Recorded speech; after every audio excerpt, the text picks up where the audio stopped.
Hi, everyone. Welcome to Life After Journalism, a baker's tale. I'm excited that we get to have this talk this evening. I'm Kaela, the vice president of the local SPJ chapter in DC, and also a local journalist covering technology and business for the news outlet Technically. We'll be chatting with Brian Noyes tonight, who's the former art director for the Washington Post and Smithsonian magazines. He spent his weekends baking pies and breads outside of his full-time job and selling what he made out of a truck. And a New York Times story led to 57,000 people to his bakery website, which led him to pivot his 30-year career in publishing and pivoted to opening bakeries and writing cookbooks, and soon a general store in Virginia. As you all know, journalism teaches a lot of skills like storytelling and handling deadlines. And if you leave the career, it doesn't mean that you lose those skills, but rather those skills can be translated to strengthen your new work. We'll be going over that and lots of other topics tonight with Brian. And we also want this talk to be interactive. So as questions come up, please do submit them to the Q&A box. Yeah. Also, if you aren't already, please consider joining our SBJ chapter. We host events like this throughout the year, and also an annual journalism awards contest. And you can find more information on that on our website and also how to join. Okay, now that that spiel is over, let's get into the talk. Brian, thanks so much for being here tonight. Um, let's start out with kind of your story. Let's go deeper into that. Can you tell us how you got to where you are today, in journalism and in the food industry? Well, sure. I'm a fifth generation Monterey, California guy, and my dad was in advertising and on the edit side at the Monterey Peninsula Herald when I was growing up. He was always in newspapers through my youth, and I would go in and hang out with him after school and start playing around in the art department and go visit the photographers and watch print developing. And, it was just kind of the natural thing for me to do in school. I went to Cal State Fullerton for journalism and communication design. My first job was at the Yorba Linda Star, a weekly newspaper in Orange County. I was a production assistant where I got to witness the editor come marching through, telling our production manager that he was tired of the nameplate on our below our logo, the Yorba Linda Star, and ripped off the birthplace of Richard Nixon and had him change it to the birthplace of the 37th president. And I got to tell that story to Ben Bradley years and years later, and his one comment was, "Smart move." Um, I worked for some city magazine companies, and got the attention of the Washington Post and flew in for an interview just as they were looking to hire an art director to launch the new Sunday magazine of the Post. So I was there for a good number of years. I left to go to New York and House and Garden. Came back to DC and worked for the National Trust and Preservation Magazine, which figures in my later story. Then I rejoined the Post again. So I was there for the first half was the X-Acto knives and strips of copy waxed and stitches and fingers as we cut them together, cut them apart and put the paper together. And then coming back, it was all digital and just light years different. Yeah, and can you tell me more about how it was returning to the Post and having completely new methods for doing things? Can you talk more about how that was?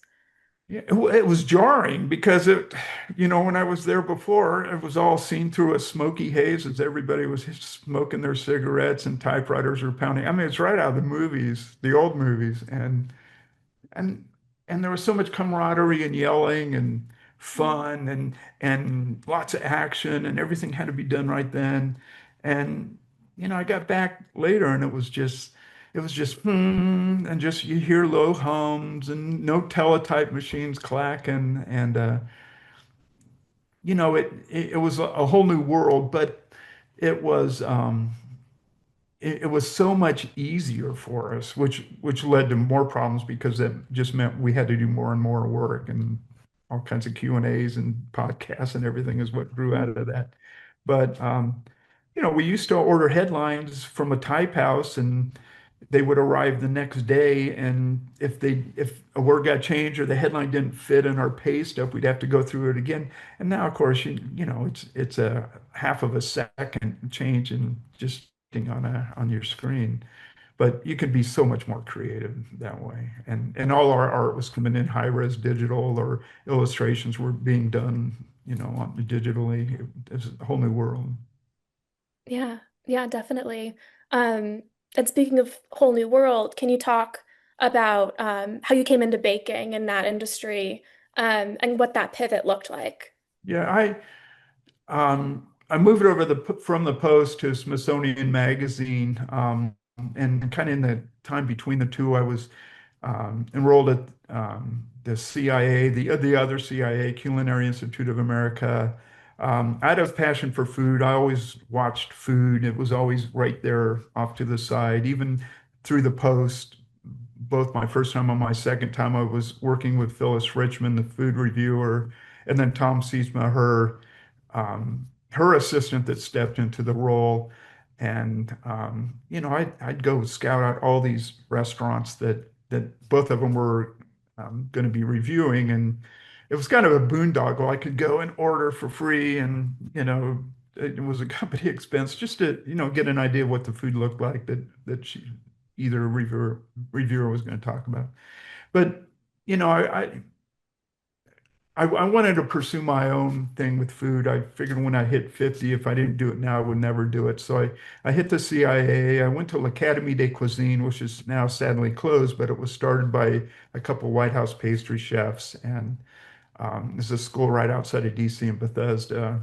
And boy, I learned so much there. And I ended up buying a farmhouse out in the Virginia Piedmont, bought an old red truck to go with it because, I'm an art director, and started baking on weekends and sold it at a country store. And as you alluded to, Marion Burroughs, food writer for the New York Times, was at a picnic where somebody was serving some of my goods, and that little fledgling website I had from the Red Truck Bakery went from 24 hits to 57,000 in one day when her story came out. So I knew I was onto something.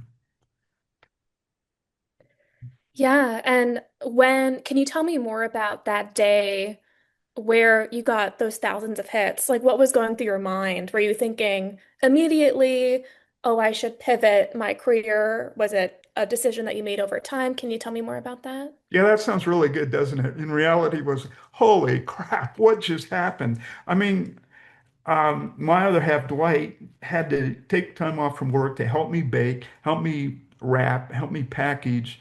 The mailman showed up at our front door, and he scratched his head when he saw this pile of boxes out front on the porch. And I was too tired to laugh about his comment and just told him, man, that's just what doesn't fit inside the house. We had hundreds of cakes going out that first week, and all this is within 2 weeks of Christmas.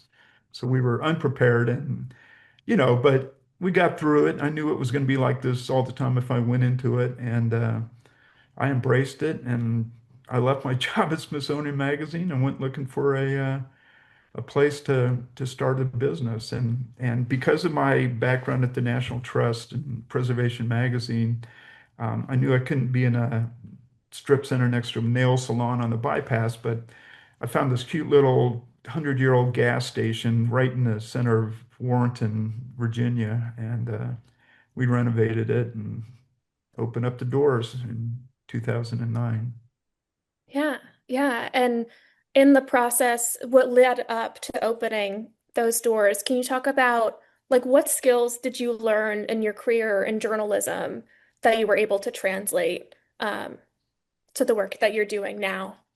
Well, I was lucky because I brought a creative eye to it. I write a lot. I did for the Post and I write for other magazines now, but um, I was an art director then, and I I art directed the place to death, and it really looked great. It looked like a little apothecary place from way back when, without being cartoony. It was understated. So I knew about packaging. That was my thing. It was all about the logo. And I mean, to find an old 1954 red truck online as my logo worked out perfect. But when it turned out to be um, the anonymous owner who was selling it was Tommy Hilfiger, it was just like, this is just meant to be. I just milk it for all I could. But, it's been on the cover of the cookbooks that I produced later. But a creative eye. But I also knew how to package stories, and I just kind of packaged the bakery the same way. And I always felt like there was an editor over me watching my move that I had to answer to, even though I didn't have one. I learned that. That was my background, and there was always somebody that I had to please and make right. And it turned out it wasn't me, but it was all the customers. Yeah. And can you talk more about with that developing the cookbooks that you have? What has been your process like with that? And I'm curious how it's mirrored. You mentioned the editor thing. Like, how has it mirrored your work before that? Well, it worked out great because I had a great editor. There's a slight twist to this story because when we started out in Warrenton, I had three staffers, and that was it in this little gas station. And I had the Great Recession just looming right down on us. And I didn't take that into account because it wasn't quite a deal when we started up or started the planning. But then it got really bad, and the Obama administration was coming in. And I knew if we stuck with him, we could make it through this. And it was really touch and go for a while. Um, but it's I don't, it was kind of difficult. We stuck with it. We ended up maybe 5 years later, opened up a second location. And then this whole event happened with Obama, who did this big salute to us. So, right Yeah. as the cookbook was being, the proposal for the cookbook was being peddled around the country, this whole thing hit, and it was a big national story. And Penguin Random House and Clarkson Potter just snatched that thing up immediately. So I had probably the best food publishing house in the country, in the world, um, you know, helping me out through this. So it was really great. And then, of course, when you become a writer with them, part of the contract is they get first refusal for your next cookbook. So they had Mhm. to look at my next proposal. Totally. Yeah, and speaking of, getting a lot of national attention, going viral, I'm curious, what advice do you have for journalists or just creatives in general to get their work noticed more? Do you have any tips that you can share or ways to promote work or things like that? Well, I'll speak of it from my guy in an apron with a chef's hat on, trying to make his business catch the eye of journalists.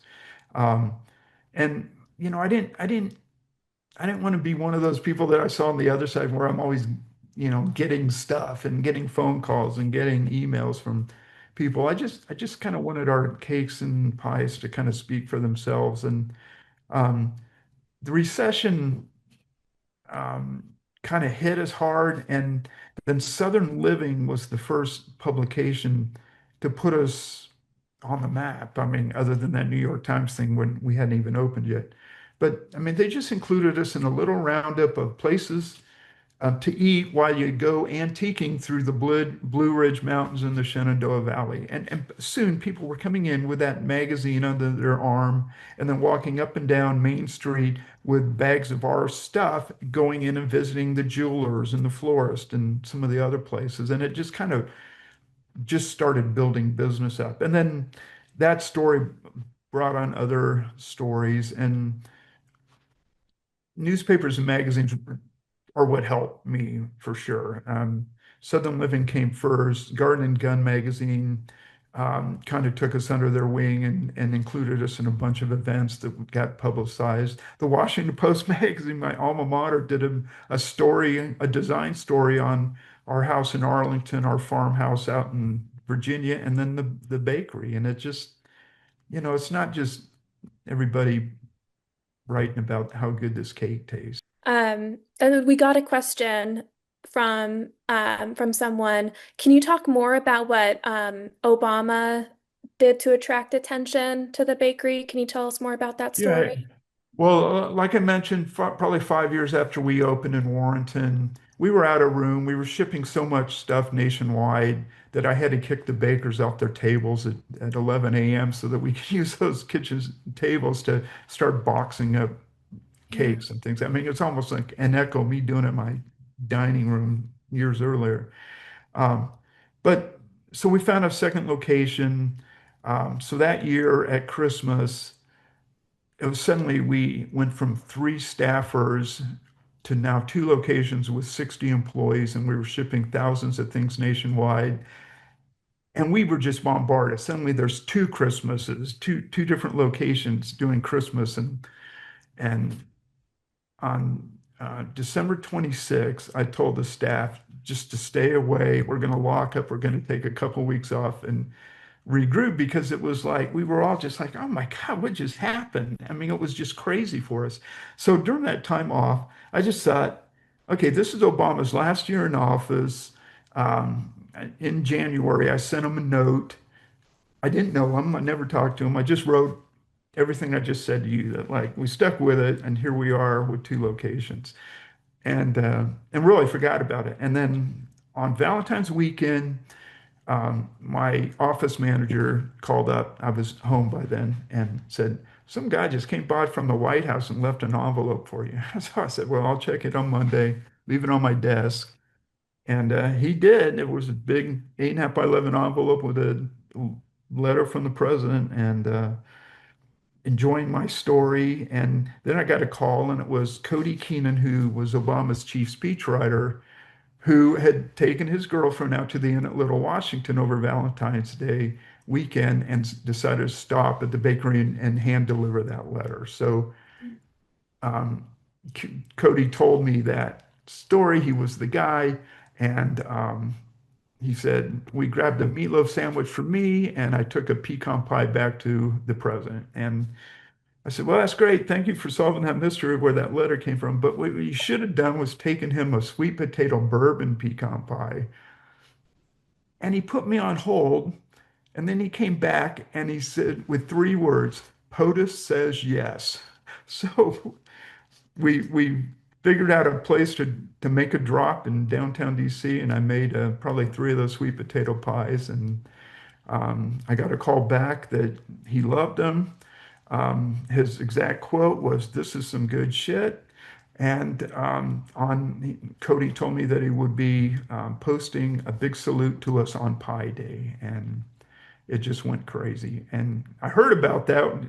Cody said, "Beef up your website," and so we did. But I waited around like 2 o'clock in the afternoon on Pi Day. I kept refreshing my browser, nothing happened. So I sent Cody a text. I said, hey, is this happening today? He says, oh yeah, it's happening at 3:14 p.m. on 3:14 Pi Day, which was just perfect and an administration with a sense of humor. And it nearly did crash our website. Is the sweet potato bourbon pecan pie, is that your personal favorite? Yeah, I like that. My personal favorite is probably apple pie. And that when I go out to eat, if I order dessert at all, I always check the menu, and if there's an apple pie on or an apple tart or something on the menu, I'll always opt for dessert. I like pumpkin pies. I'm excited about making those this year. I love doing that. Yeah. Is there a specific recipe, um, a pie recipe that you're particularly proud of that you've developed over the years? Well, I'm a pie guy, but there's a cake that turned into a really big project. There was a guy that lived in the next town over from us in Marshall called the Plains. And he came in one day. There was a woman long dead, a neighbor of his, who had made a cake named after her, and it was Mrs. Beaver's caramel cake. And he wanted me to try to come up with a recipe for it because she never wrote it down. He just described it to us. So I kind of played with it a little bit. And that was right as Billy Reed, the fashion designer, um, sent me a note kind of along the same lines, remembering a caramel cake that his great grandmother had made, and then his grandmother would make it after she was gone. And again, not really written down. So he wanted to know if I could kind of play with it and come up with something. So I combined the two cakes, and just as my pie maker next to me was making a salted caramel pecan pie, so I grabbed some of her caramel, threw it into this cake, and added apple cider to it. And it came out a really good kind of appley caramel cake. And so I sent it down to Billy Reed, and he said we nailed it. And so I wrote all about that in a cover story for Garden and Gun, their food issue a couple of years ago. So that cake's really good. It meant a lot to me. The New York Times saw that, and Julia Moskin, who's the food writer there, thought a Virginia bakery might be using Applejack in some of their cakes, kind of mountain hooch. And I told her about this cake, and I said we could easily make that work. So suddenly that caramel cake became also an Applejack cake. Oh, nice. Yeah, you mentioned cakes. Y'all do a ton of other stuff, and you're opening a general store soon. And we talked about you used to work for Ben Bradley while at the Post, and you named a coffee blend after him. Can you talk more about that? Like, how has he inspired you? And like, what lessons have you taken from him to your career Yeah, now? that's a good collision of journalism and the afterlife. Um, because I really wanted a good, robust, bold coffee when I opened the bakery, and I was determined to name it um, the Bulldog Edition, which is back in the day was the earliest special edition of a newspaper that would come out maybe about 2 or 3 in the morning. There wasn't always a Bulldog edition, but when it did, it was kind of news. And it would break. And I always loved that name. And of course, it's just disappeared because they just don't do that anymore. But so that here's this bold coffee, a big um, blast in the morning. And I thought, I'm going to name it the Bulldog Edition, and I'm going to put Ben Bradley's picture on the cover of on the label because he's the boldest, most badass guy I know. And I ran it by, he was gone by then, but I ran it by Sally Quinn, his widow, and she loved the idea. Nice, nice. Yeah, you mentioned he was a badass. Can you talk more about like what specific traits um you admired? Well, I mean, he was an honest guy. I mean, he never held back. And, sometimes you were at the bad end of that. But other times, I mean, when he came through with some good criticism or compliments, I mean that meant a lot. I mean, that's like a Paul Hollywood handshake on the British Baking Show. It sticks with you. And I went in and interviewed for the job, and probably one of the most meaningful moments of my whole time at the Post was after looking at my portfolio. I hadn't even had the job yet. We were kind of wrapping up, and then a bell rang through the newsroom. I didn't know what that meant. And everybody got up, and it was just a signal that it was like I forget what time, 2 p.m. or something, newsroom meeting where all the heads of each department and all the the vice presidents and managers, we get together and talk about the next day's paper. And he grabbed me and says, "Come on with me." And it just plopped me down in the middle of it and introduced me to everybody. And it was like, all of a sudden I got thrown right into it. And it was just like, yeah, I mean, that was the coolest thing to do for a kid in his 20s. It meant quite a bit to me. And he became a good friend. He lived a block from me in Georgetown, and he'd pick me up if he saw me walking into work, and we got to chat on the way in. Yeah, it sounds like he was a solid mentor to you, Yeah. right? I mean, you'd have to ask the newsroom guys who worked with him closer, but he was pretty proud of what we did. Yeah, and that reminds me about leadership. You were a leader in the journalism industry, and I'm curious how leadership skills in that field translate to what you're doing now. Are there any overlaps in like management style, that sort of thing? Well, that's the only world I knew. So there was always somebody at the top, and that was Ben or whoever.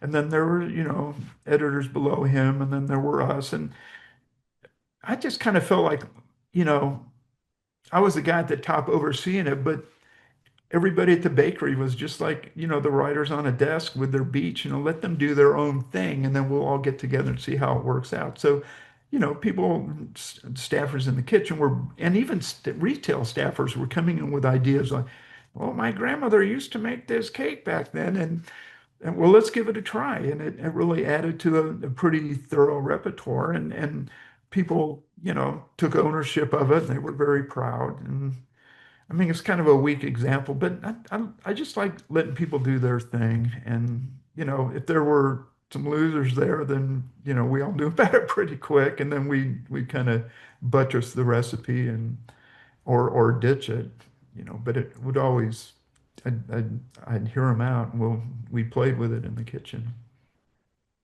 Yeah, it sounds like communication, collaboration. Well, it's Uh, camaraderie too. That's the biggest thing I yeah, missed from the Post. I mean, because it was a newsroom where everybody really got along and with some yelling and shouting, but it was all in good fun. yeah, So I continue that. That's all I knew. sure. Okay. Um, and then I want to also, so you're finishing up a memoir as well right now. Right. Um, can you talk to us a little bit about that? What's the focus of it? How has that been different from writing cookbooks? Well, what I should mention, and I should have done this a little bit earlier when you mentioned that, but I sold the bakery a couple of years ago. Um, I had um, I had just gone for a walk, came back from a day at the bakery one day, and walking through Arlington on my green light with in my crosswalk, started across the road on Lee Highway in Arlington, and got mowed down by a guy on a bike who ran his red light. And first thing to hit Lee Highway, which it was called back then, was the back of my head, and it just led to this pretty horrific concussion, and had to get a replacement shoulder. But it just knocked me down, and I'm not sure I could keep up with it, what was going on at the bakery then, and I think my investors realized that too. So it was definitely time to move on. So I took some time off to kind of take care of myself and retired to Little Washington. This is after the second cookbook had come out, and I did a big whirlwind tour with under the kind of cloud of a concussion. And I mean, that's where a good editor comes in. My editor, Clarkson Potter, flew down from New York and sat next to me on my sofa, patting my knee as we finished up on the edits, while there's this art-directed shoot going on in my farmhouse for the cookbook itself. So I retired to Little Washington, I thought, and since there's only two places to eat in that town, the population of 84 people in our little village thought that I was the guy to resurrect this low cost down home cafe that had been shuttered for a number of years. And so that's what I'm working on now, and that's going to be Hayfield's General Store and Cafe. Um, so the memoir kind of goes into everything I've talked about. Um, it's the working title right now is Pie in the Sky. It's about my less than smart concepts for leaving journalism and opening up a bakery in the boonies of Virginia. And I didn't do my homework, and that still worked out pretty well for us. We had some bad times. I mean, I got in a kerfuffle with the All Lives Matter folks because I had offered up free coffee to the Black Lives Matter people across the street. So you can Google that story and see how that ended up.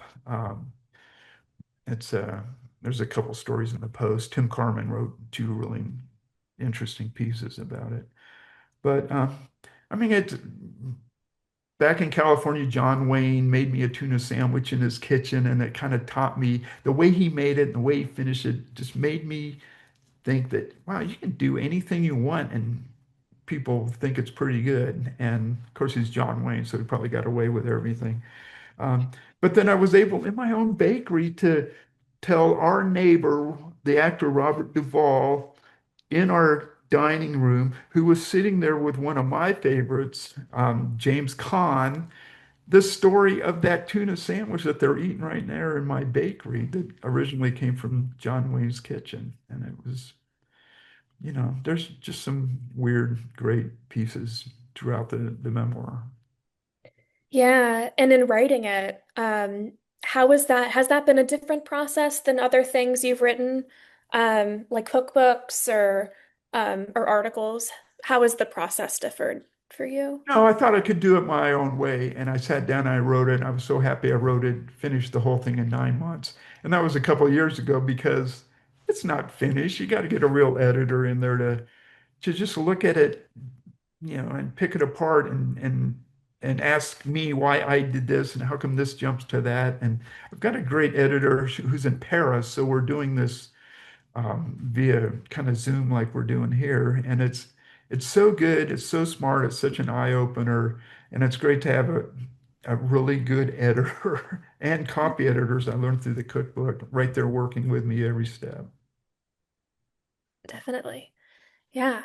And switching gears a little bit, we talked a lot about the state of Virginia. I'm curious, so you're from Monterey originally.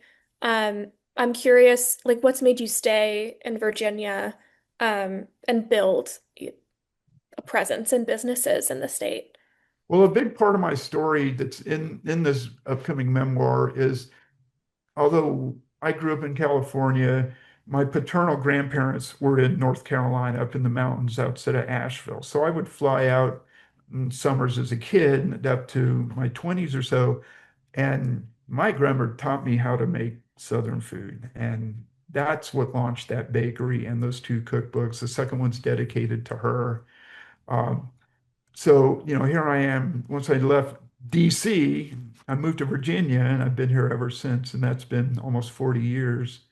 And it's, I thought at retirement, do I want to go to North Carolina? Do I want to go to California? And right then I was reading Tim Kaine's book on biking and cycling and hiking and walking the Appalachian Trail. And it ends, I mean, it's a great book, and it just ends with this ode to ode and a love story to Virginia. And I mean, I was like into the last quarter of the book when I just realized, well, maybe this is where I should stay. And here I am a couple of years after that, launching a new wacky concept of a general store and a cafe. Yeah. And outside of, work, um, do you do anything, in the state related? Do you have a favorite like hiking spot or place to walk Well, around outdoors? I my poor Ford Escape died in May, and so I had to get something new immediately. And I got a Ford Bronco, and it's kind of an off-roading machine, but it's my license plate now says 9 miles because that's how far it is from my house in Little Washington to the top of Skyline Drive in the Shenandoah National Park. And it just, every time I walk by the car and see that, I just think, God, that's so close to just getting out of town and just going to have fun. And we love going up there. We love hiking up there. Um, I love Virginia. I love barbecue. I love food. I have some good friends that are chefs here, and we go down to see our buddy Ian Bowden in Stanton at his restaurants. Um, we'll go down to Abington. We'll do the Virginia Creeper Trail, which is a hiking or biking trail that used to be a train route that came down from the mountain. So it's a great path because it's all downhill. There's no ups and downs. It's very easy and very fun. Nice. And you mentioned barbecue. I'm curious, do you have a favorite restaurant nearby, or like food journalists that you really admire? You've named a few. I'm curious. Well, we're right here in Little Washington with the inn around the corner, and they do have a great little patio cafe right across the street. So that's kind of our hangout. There's some great places nearby. Man, my favorite place now is not so far from us. It's in Sperryville. It's an old um, like food wagon trailer. It's not even a food truck that's parked behind Penn Druid Brewery. And Dan and his wife are just cooking some incredible food at a place they called Sumac, and it's only open, I think it's might be Friday, Saturday, Sunday, but it's definitely the weekends. And it's so innovative. You got to plan ahead. It's not cheap, but it's certainly worth it. And it's the food just keeps coming out, and every dish is just so incredible. And you just sit in the brewery itself or at picnic tables outside, but it's definitely so unusual and so interesting that I just love telling people about it. What popped up just now is a note, and I couldn't think of it, but Tim Kaine's Yeah. book is called Walk, Ride, and Paddle, and it's really good, and it's you're right there with him through all this, and it ain't an easy journey. Yeah. Great. And we have a question as well about recipes related. The question is, do you line up recipe testers yourself, or is that handled through your editor slash publisher? As a former food editor, I learned there was little room for error in recipes. What do you It's weird because the first cookbook, it just was willy-nilly and people write in or hey, I love your bakery. Can I test? And so it was coming from all sources. It was like, oh, it's just a hodgepodge to manage. And I'm sure it drove my editors crazy. But the second cookbook came, the manuscript was just about done, just as I had that concussion. And I had lined up the best person in the business, Bonnie Benwick, who was the deputy food editor at the Washington Post. She had just moved on into freelance. And I dumped probably 130 recipes into her email box one day.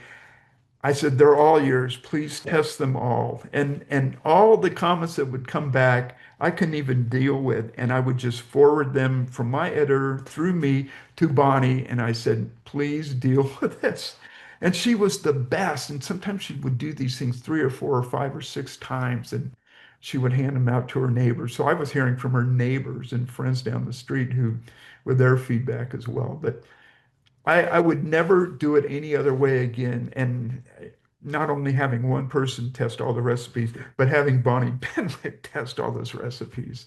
And she was great. She was even at my house that day that we were trying to do the photo shoot, and I just couldn't fathom managing any of it. And she was making the dishes, she was styling the food along with our photographer. It was such an incredible moment, and it brought me right back to the camaraderie of a newsroom. I mean, it was the way we both had worked, and she just picked it up and ran with it. That's awesome. That's great. Power of an editor. Yeah, yeah. And little room for error. So if there's just one person doing it, you know, it's on Yeah. her, and she's a pro. Yeah. Awesome. Great. Um, and I'm so switching gears a little bit. I want to talk about advice you have in a few different ways. Um, I'm curious, what thoughts you have for journalists who are feeling burned out, but kind of at a loss of what to do. Maybe they feel like they'll lose, their core craft if they explore something new. Um, what advice do you have there? The favorite people for me to walk into the bakery were newsroom people that I used to work with at the Post or at Smithsonian Magazine or Preservation Magazine, but it was mostly the Post. And it meant so much to me. And everyone would say, boy, you got out of newspapers just in time. It's like, I don't know, I still miss it. And, but at least I had something lined up as things started downturning and affecting them. I mean, for the Post magazine to shut down at Christmas with no notice to that whole staff was just like heart-wrenching. And I would see those folks come in and um, but I would tell them all there really is life after journalism, and it's fun and just jump into it. I mean, I was so naive about this thing. I didn't have any investors lined up. There were two guys that were going to help me out who were neighbors of ours out in our little farmhouse out here. And, just as the recession was kind of on the horizon, they bailed and they gave me this big lecture about how this would never work. And it was pie in the sky and just dreaming. And that's where the book title came from. There you go. Um, Yeah. this was a guy who told me earlier that my menu has to have sandwiches that are named after Civil War generals because we're in Virginia. It's like, no, I don't think we're going to be doing that. And then he kind of bitched that we were offering cupcakes. Nobody likes cupcakes. I mean, then of course cupcakes turned into a thing. And then there was a big communal table that he hated the idea of, and it brought everybody together in the bakery. So it's I just did it on my own. I just learned my lessons. I stuck with the new administration that knew what they were doing after sleepless nights. I mean, it all turned out well. And if it doesn't, then walk away from it. But how would you know if you don't venture out and do it? I mean, I used to know probably 600 people that worked at the Post, and I think I know probably three people that are there now. And Wow. it's sad to see Tom Seisman leave after 25 years, but I mean, he's trying something new right now, and it's still food related. It's his passion, but I think that's the goal is following your passion, whatever that is. I mean, how will you know otherwise if you don't give it a try? Yeah, definitely. And on that same thread, I'm curious if you think there are any myths about like career reinvention out there, um, that people in general, but journalists can let go of when they're trying to find a new path. I think maybe just don't hold on to what you know, kind of be open to new things. I mean, for me to go back to the Post when we weren't even waxing strips of copy anymore, it was so weird because that's where I had to learn how to design on a computer when I came back to the Post. Even at House and Garden in New York, we were, it was mostly paste up there. It was kind of merging the two technologies together, but that just led to even weirder stuff. But um, be open. I think newspaper and journalists in general are wide open and they're up for new things. And I sure saw it, like I alluded to before, when coming back, and it wasn't just these writers writing their column for the Washington Post magazine or their daily newspaper, but it was now just because of the new technology, they were doing, podcasts and they were doing Q&As, and I think it just got overwhelming, but it just broadened their horizons, broadened their readership. Tom Season became a big national name when, it was people that weren't even reading the Post itself. Um, don't hold back. Go for it. What do you got to lose? For sure, for sure. Okay. Well, great. Um, Brian, thanks so much for taking the time. But do you have any parting thoughts or things that you want to share? I wrote some notes down, but I think we kind of covered everything that I want to get out. Okay, awesome. Well, I great. mean, one of my most important things is that it all comes back to the journalists that were friends of mine at the beginning. They came out to see us when I started something new. They didn't write about us because they knew me, but we were now on their radar, and it just turned into just one big happy world, and everybody kind of enjoyed what we were doing.